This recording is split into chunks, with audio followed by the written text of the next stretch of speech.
Hello students, Sachin त्यागी आपका favourite teacher. Corona में काफी दिन से मिलना नहीं हुआ है, ठीक है बेटा। बट अब भी कॉम्प्लेक्स एनालिसिस के कुछ लेक्चर बनाए हैं आपके लिए। अब देखिएगा, आज हम स्टार्ट करेंगे कॉम्प्लेक्स एनालिसिस।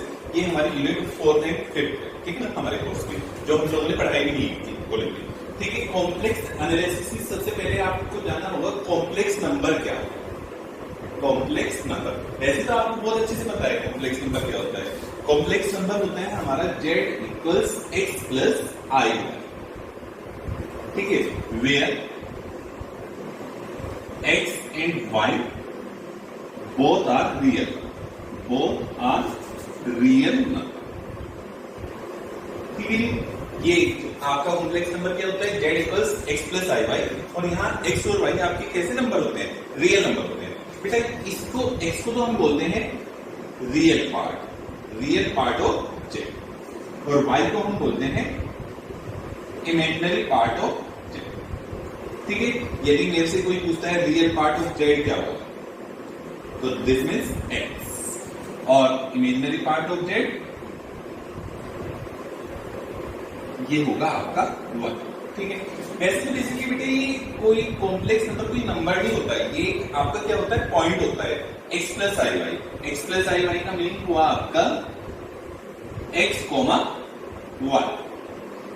जैसे ये आपकी 2D में बात होती है, ये तो होती है हमारी x एक्सिस और ये होती है आपकी y एक्सिस, ठीक है। इसको मैं बोलता हूं रियल एक्सिस और इसको हम बोलते हैं इमेजिनरी एक्सिस, ठीक है। जैसे एक नंबर की बात करता हूं 2 प्लस 3 है, तो ये रिप्रेजेंट करता है हमारा 2,3। दिस मींस एक्स एक्सिस पे चलना है मेरे को 2 और वाई एक्सिस पे चलना है 3, ये वाला पॉइंट, ये हो गया आपका 2,3। और यदि इसे कॉम्प्लेक्स में बोलेंगे ये हो गया 2 प्लस 3। एक ही बहुत जनरल सी बात होती है, बहुत बार कोई ये पूछ लेता है कि 2 प्लस 3i, 4 प्लस 3i या 4 प्लस 2i, इन दोनों में से कौन सा नंबर ग्रेटर है, पूछ लेते हैं कि इन दोनों में कौन सा नंबर बड़ा है, ठीक है जी। अब देखो 2 प्लस 3i तो ये नंबर हो गया, 4 plus 2i this means x axis पे कितना चल रहा है 4 और y एक्सिस पे कितना चल रहा है 2। x एक्सिस पे मैं चलाऊं 4, एक्सिस पे बट ये नंबर हो गया, ये हुआ आपका 4,2। अब ये बताओ इन दोनों नंबर में से कौन सा नंबर बड़ा है, या मेरे को नंबर ही नहीं दिख रहा है, ये नंबर थोड़ी है, ये आपका क्या है, पॉइंट है, और पॉइंट को आप कभी भी कंपेयर नहीं कर सकते, ठीक है। यदि आपसे कभी भी कोई ये प्रॉब्लम पूछे ना कि इन दो नंबर में से कौन सा नंबर बड़ा है, तो आप कहेंगे कि ये आपकी किस चीज को रिप्रेजेंट करते हैं, पॉइंट को, और पॉइंट के बीच में कोई भी कंपैरिजन पॉसिबल नहीं है। Regular point, if point z not is called regular point if it is differentiable eight z not and also it's neighbourhood. देखिए क्या मैं कहना चाह रहा हूँ, कोई पॉइंट आपका z नॉट है उसको आप रेगुलर पॉइंट कहेंगे यदि जैसे कोई आपका डोमेन है, इसमें ये पॉइंट z नॉट, अब मैं इसको रेगुलर पॉइंट कब कहूंगा, यदि ये खुद इस पॉइंट पे भी डिफरेंशिएबल हुई हो, आल्सो इट्स नेबरहुड का मीनिंग इसके पास पड़ोस में भी ये डिफरेंशिएबल हो। यदि मैं इसमें एक छोटा सा सर्कल बना लेता हूं जो इसके आसपास की नेबरहुड हो, वो उस नेबरहुड के अंदर भी डिफरेंशिएबल होना चाहिए। कि ये किसी पॉइंट को आप रेगुलर पॉइंट कब कहेंगे, यदि वो उस पॉइंट पर डिफरेंशिएबल हुई हो, साथ में उसकी नेबरहुड के अंदर भी डिफरेंशिएबल हो।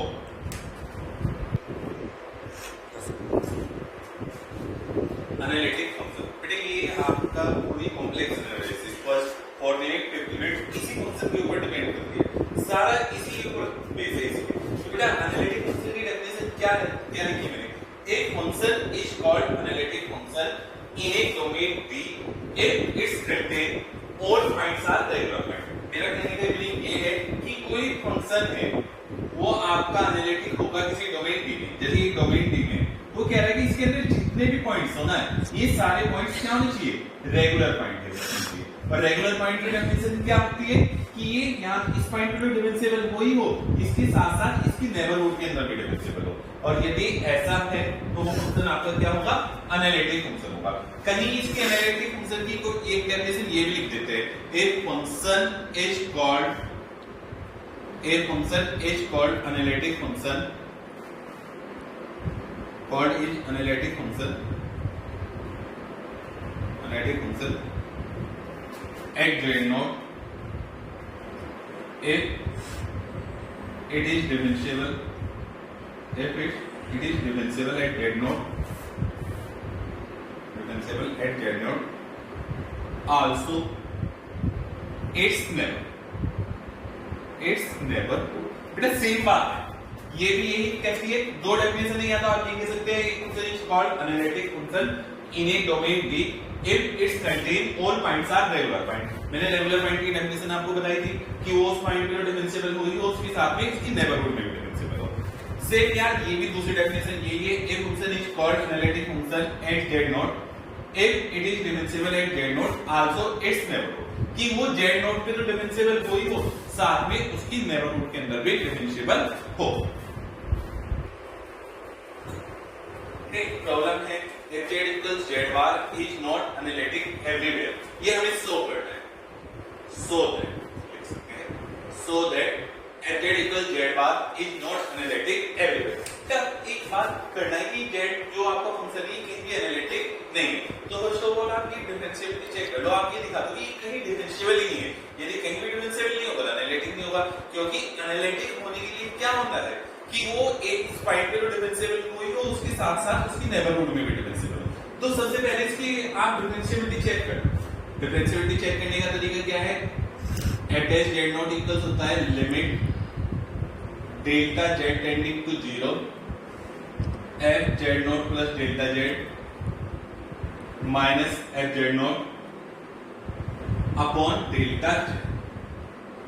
ठीक है, f z इक्वल्स क्या है आपका z बार। एक बात बताओ, f z इक्वल्स क्या है z बार, ये f z इक्वल्स क्या है आपका z बार। तो यदि मैं f a के बारे में पूछूंगा तो f a की इक्वल्स क्या होगा a बार, या इस तरीके से मैं आपसे पूछने लगूं कि f z not plus delta z किसके इक्वल्स होगा, सेम वही होता है कि इसके अंदर जो लिखा है वो उसके बाहर क्या कर देता है, उस पे बार लगा देता है। तो f z not plus delta z किसके इक्वल्स हो जाएगा, z not plus delta z का होल। ठीक है, यहां देखिएगा, तो limit delta z tending to 0 f z not plus delta z, बेटा f z इक्वल्स है z बार, तो f z not plus delta z किसकी इक्वल्स हो जाएगा, z not plus delta z का होल। ठीक है, माइनस f z नॉट, ये भी सेम इसी तरीके से होल होगा z नॉट का अपॉन डेल्टा z। बेटा इसमें कॉम्प्लेक्स में ये वाली प्रॉपर्टी होती है, z1 प्लस z2 का होल बार इक्वल्स होता है z1 बार प्लस z2 बार। तो बेटा यहां ये वाली प्रॉपर्टी फॉलो हो जाएगी, limit delta z tending to 0, ये बनेगा आपका z not bar plus delta z bar minus z not bar upon delta z। ठीक है जी, यहां तक आई थिंक समझ में आ रहा होगा।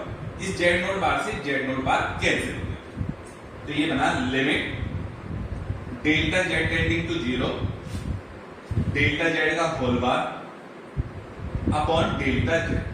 यहां तक आ गया। बेटा डिफरेंशिएबिलिटी की डेफिनेशन क्या बताई थी मैंने आपको कि फंक्शन क्या होना चाहिए, कि डिफरेंशिएबिलिटी के लिए क्या होना चाहिए, same limit on different path, कि अलग अलग पाथ पे क्या आनी चाहिए, सेम लिमिट आनी चाहिए। तो मैं अब दो पाथ लेके चलूंगा, देखता हूं दोनों पाथ पे सेम लिमिट आ रही है नहीं। तो मैं एक बार तो चलता हूं ऑन रियल एक्सिस पे चलता हूं। ठीक है, तो मैं इस वाले एक्सिस पे चल रहा हूं, जैसे ये आपका रियल एक्सिस, ये रियल एक्सिस है, मैं इस वाले एक्सिस पे चल रहा हूं, इस एक्स एक्सिस पे चल रहा हूं। मैं एक्स एक्सिस पे चल रहा हूं तो इसका मीनिंग y क्या होगा, 0 होगा। ऑन रियल एक्सिस पे y क्या होगा, 0, दिस मींस डेल्टा y। ठीक है जी, पहले तो ये इसको थोड़ा सा मैं वो करके लिख लेता हूं, लिमिट डेल्टा z का मीनिंग क्या हुआ, delta x plus i delta y tending to 0। बेटा z इक्वल्स क्या होता है, x प्लस i y, तो डेल्टा z इक्वल्स क्या हुआ, delta x plus i delta y। और ये है डेल्टा z बार का मीनिंग क्या होगा, देखो आपका ये होता है z equals x plus i y, तो z बार ये बार होता है x माइनस i y। ठीक है, तो डेल्टा z बार का मीनिंग क्या हुआ, delta x minus i delta y upon delta z, तो delta x plus i delta y। ठीक है, मैं कौन से एक्सिस पे चल रहा था, रियल एक्सिस पे क्या हुआ आपका y 0 हुआ। क्योंकि ये इस वाली एक्सिस पे चलना है, तो एक्स एक्सिस चले तो y 0 होगा, y 0 मतलब डेल्टा y 0। देखिएगा क्या बनेगा, लिमिट डेल्टा y तो 0 हो गया, तो ये क्या कितना बना, delta x tending to 0, delta x tending to 0। बेटे यहाँ भी डेल्टा y 0 है, यहाँ भी डेल्टा y 0 होगा, तो ये बना delta x upon delta x। तो बेटे ये डेल्टा x से डेल्टा x कैंसिल हो जाएगा, तो यहाँ आपकी क्या लिमिट आ गई, 1। ठीक है जी। अभी मैं रियल एक्सिस पे चला था, अब मैं चलता हूं on imaginary axis. Imaginary axis, बेटा इमेजिनरी एक्सिस मेरे को ये वाली एक्सिस चलनी है, ये वाली, ये आपकी कौन सी एक्सिस है, imaginary axis, that this means ये हमारी है y एक्सिस। तो इस पे चलना है, देख इस पूरी एक्सिस पे x की वैल्यू क्या होती है, 0 होती है। ऑन इमेजिनरी एक्सिस पे आपका x क्या होगा, 0, x का मीनिंग डेल्टा x भी 0। ठीक है, यहां से देखिएगा लिमिट x0 डेल्टा x0 हुआ, तो ये delta y, delta y tending to 0। देखा डेल्टा x0 हो गया, तो ओनली ऊपर क्या बचेगा, माइनस के i डेल्टा y। यहां भी डेल्टा x0 हुआ, नीचे क्या बचा, i डेल्टा y। बेटा यहां से i से i कैंसिल होगा, डेल्टा y से डेल्टा y माइनस। बेटा आप x एक्सिस में चले, रियल एक्सिस में चले तो लिमिट कितनी आई, 1, और y एक्सिस में चले तो लिमिट क्या है, -1। जबकि आपकी डिफरेंशिएबिलिटी की डेफिनेशन क्या होती है कि आपका क्या होना चाहिए, सेम लिमिट और डिफरेंट पाथ। आपने दो अलग अलग पाथ लिए, बट लिमिट आपकी सेम आनी चाहिए। लिमिट सेम आती तो आपका फंक्शन डिफरेंशिएबल हो जाता, पर ये लिमिट तो सेम नहीं आई, तो फंक्शन डिफरेंशिएबल नहीं है। बेटा जब फंक्शन डिफरेंशिएबल, अब ये बताओ, मैंने तो अब ये फंक्शन डिफरेंशिएबल नहीं है, मैं एक जनरल पॉइंट लेके चला था z, ये z नोट पे डिफरेंशिएबल नहीं है, तो इसका मीनिंग किसी भी पॉइंट पे डिफरेंशिएबल नहीं होगा। तो ये कहीं डिफरेंशिएबल नहीं है, तो इसका meaning function is not unlimited, function is not unlimited.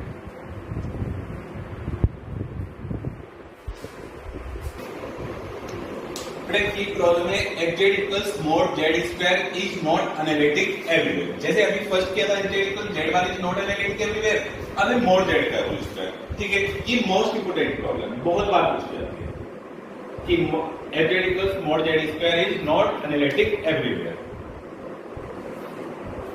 दोबारा से देखिए प्रॉब्लम है fz equals mod z square is not analytic everywhere. ठीक है, मोस्ट इंपोर्टेंट प्रॉब्लम, बहुत बार पूछी गई है एग्जाम में। बहुत बार ये पूछता है कि fz equals mod z square is not differentiable everywhere. तो ये किसी तरीके से पूछी जा सकती है, चाहे एनालिटिक से पूछ ले, चाहे आपकी डिफरेंशिएबिलिटी से पूछ ले। ठीक है, देखिएगा कैसे करेंगे। से पूरी डिफरेंशिएबिलिटी चेक करते हैं, इसके बाद ही हमें पता लगेगा क्या है क्या नहीं। ठीक है जी, क्या होता है डिफरेंशिएबिलिटी चेक करने का तरीका, f dash z not equals होता है limit delta z tending to 0 f z not plus delta z minus f z not upon delta z। बेटा सिमिलर जैसे आपका f z यहाँ किसकी इक्वल है, mod z का स्क्वायर। mod z स्क्वायर का मीनिंग होता है z इनटू z का, पता होगा आपको। ठीक है ना, mod z, इस mod z का मीनिंग क्या होता है, mod z का मीनिंग होता है under root z into z का। तो mod z का स्क्वायर हो गया z इनटू z का। ठीक है, बेटा ये मेरे से बहुत बार हो जाता है कि स्मॉल लिख देता हूँ, कैपिटल लिख देता हूँ, आप ये चीज अपने से थोड़ा ध्यान रखना। ठीक है, f z इक्वल्स है mod z स्क्वायर। बेटा z not plus delta z किसके इक्वल्स होगा, देखो f z इक्वल्स होता है z, चल यार इसी तरीके से बात करते हैं, f z इक्वल्स होता है z इनटू z का। तो z f z not plus delta z किसके इक्वल्स होगा, z not plus delta z into z not plus delta z का होल। सिर्फ यही प्रॉपर्टी फॉलो होगी, f z इक्वल्स हुआ z इनटू z का, तो f z not plus delta z क्या होगा, z not plus delta z into z not plus delta z का होल। बेटा यहां आगे देखिएगा, limit delta z tending to 0, ये बना z not plus f z not plus delta z की वैल्यू हुई z not plus delta z into z not plus delta z का whole minus f z not इसी तरीके से होगा z not into z not bar, z not into z not bar upon delta z। ठीक है, limit, इसे थोड़ा सा मैं बोर्ड को काट में कर देता हूं क्योंकि लंबी problem. Limit delta z tending to 0, z not plus delta z. एक प्रॉपर्टी होती है ये, अभी पहले वाली प्रॉब्लम में भी होता है, Z1 प्लस Z2 का होल बार इक्वल होता है Z1 बार प्लस Z2 बार, कि ये जो आपका बार है अलग अलग होता है, तो Z not plus delta Z का होल बार अलग अलग हो जाएगा, Z not bar plus delta Z का whole bar minus Z naught into Z upon delta Z। ठीक है बेटा, ये आपस में मल्टीप्लाई कीजिए, limit delta Z tending to 0, ठीक है, मल्टीप्लाई करो Z naught into Z not bar, ठीक है, इसकी मल्टीप्लाई इधर होगी delta Z into Z not bar. अब ये इधर मल्टीप्लाई हुई Z naught into delta Z bar plus delta Z into delta Z bar minus Z naught into Z not bar upon delta Z। अब तक मैंने कुछ नहीं किया, सेम इसमें ही वैल्यू वो की थी, अब यहाँ इसकी मल्टीप्लाई करके लिखी है, ठीक है। ये आप देखो यहाँ से ये वाली टर्म कैंसिल हो, ठीक है, limit delta Z tending to 0। एक काम करो, ये डेल्टा Z भी सबके अपोन में अलग अलग कर दो, पहले मैं ये पूरी के अपोन में आता तो मैं अलग अलग कर रहा हूँ, डेल्टा Z के अपोन में डेल्टा Z आएगा, कैंसिल हो जाएगा, तो बचेगा Z नॉट बार प्लस बेटा इसके अपोन में आएगा तो बनेगा Z not delta Z bar upon delta plus यहां आएगा तो ये डेल्टा Z कैंसिल हो जाएगा, डेल्टा Z। ठीक है, अब देखिएगा कैसे, लिमिट डेल्टा Z का मीन क्या हुआ, delta X plus I delta Y tending to 0, ये यहां से Z नॉट बार, ये पॉइंट का एडिशन करेंगे Z नॉट बार, ठीक है, प्लस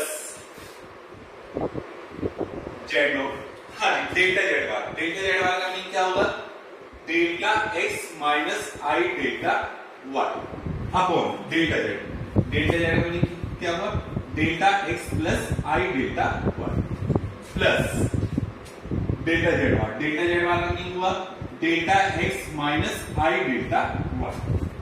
ठीक है, ये आ गया। अब मेरा मुझे डिफरेंशियल होने के लिए क्या कंडीशन होनी चाहिए, क्या कंडीशन है, कंडीशन है it's have same limit on different path, कि मैं अलग अलग पाथ लेके चलूं और अलग अलग पाथ में क्या है मेरे यूनिक लिमिट आए, सेम लिमिट आए। ठीक है, मैं दो पाथ लेके चलूंगा, जैसे पहली प्रॉब्लम में क्या था, सबसे पहले ऑन रियल एक्सिस,